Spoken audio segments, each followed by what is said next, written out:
પીરને મિત્રો શા માટે કહેવામાં આવે છે કે 12 બીજના ધણી એટલે રામદેવ પીર? રામાપીરના નોરતા અવસરે જાણો રામાપીરનો મહિમા.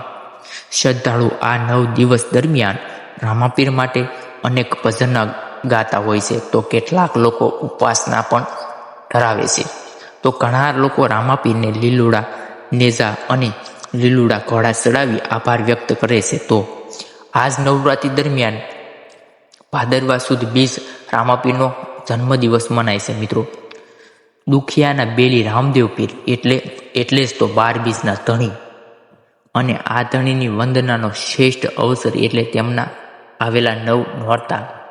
ભાદરવા સુદ એકમથી ભાદરવા સુદ નોમ સુધી રામદેવ પીરના નોરતાની મિત્રો ઉજવણી થતી હોય છે.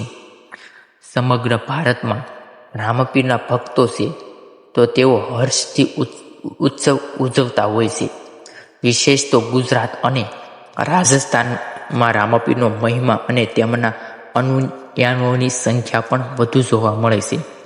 એટલે જ તો શ્રદ્ધાળુઓ મન આ અવસરનો વિશેષ મહિમા હોય છે. ત્યારે આવો આજે આપણે રામાપીરનો મહિમા જાણીએ. રામદેવ પીરના ભક્તો રામદેવ પીર તેમજ રામાપીર તરીકે પણ સંબોધે છે. તેમનો જન્મ લગભગ 600 વર્ષ પહેલા 1400ની આજુબાજુ થયો હતો. ભાદરવા સુદના બીજના દિવસે રામાપીરનો જન્મ થયો હતો. રાજસ્થાનના બાડમેર જિલ્લામાં કાશી નામે ગામ આવેલું છે. આજે આ સ્થળ રામદેવરા તરીકે પ્રસિદ્ધ છે.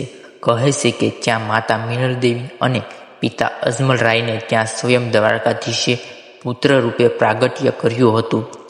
અજમલરાય મહાદેવના પરમ ભક્ત હતા, પોખરણના રાજવીર હતા. તેમને કોઈ સંતાન ન હતું. તેઓ કાશી વિશ્વનાથના દર્શને ગયા.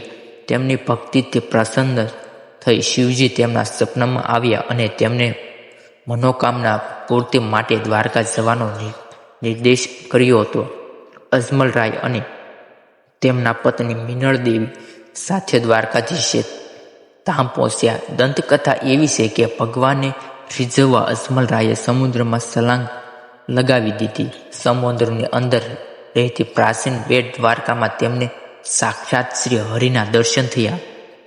અજમલરાયે તો દ્વારકાધીશને જ પુત્ર તરીકે પામવાની ઈચ્છા વ્યક્ત કરી દીધી, અને ત્યારે દ્વારકાધીશે અજમલજીના બીજા પુત્રના રૂપમાં જન્મ લેવાનું વચન પણ આપી દીધું. અને પછી વીરમદેવ બાદ રામદેવ તરીકે રાણી મિનળદેવીના કુકે સ્વયં શ્રી હરિનું અવતરણ થયું. એક માન્યતા એવી પણ છે મિત્રો, રામદેવ પીરનું પ્રાગટ્ય થયું ત્યારે ખંડમાં કુમકુમના પગલાં પડ્યા હતા.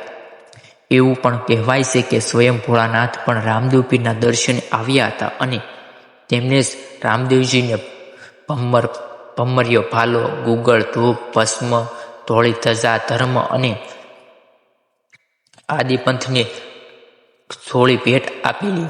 જેમ જેમ રામાપીર મોટા થયા તેમ તેમ તેમના અનેક પરસા લોકોને મળવા લાગ્યા. એક કથા એવી પણ છે મિત્રો, 12 સંપ્રદાયના ધર્મગુરુએ રામાપીરનો મહિમા જાણી તેમની કસોટી લીધી અને એક જ સમયે પોતે ત્યાં પાટમાં પધારવા આમંત્રણ આપ્યું. રામાપીરે 12 સ્થાન પર એક જ દિવસે એક જ સમયે હાજરી રહ્યા હતા. તેમને પરસો પૂર્યો. 12 ધર્મગુરુએ સભા બોલાવી રામાપીરનો જય જયકાર કર્યો. 12 બીજના ધણીનું નામ આપ્યું. ઉલ્લેખનીય છે કે દર માસની સુદ પક્ષની બીજ રામાપીરને સમર્પિત છે અને આ જ દિવસે તેમના દર્શનનો તેમના ભજનનું વિશેષ મહત્વ હોય છે. મિત્રો, આવા જ ધર્મ રિલેટિવ વિડીયો માટે આપણી ચેનલને સબસ્ક્રાઈબ કરો, જેથી અમારા આવનારા વિડીયો સૌથી પહેલાં તમને મળી રહે.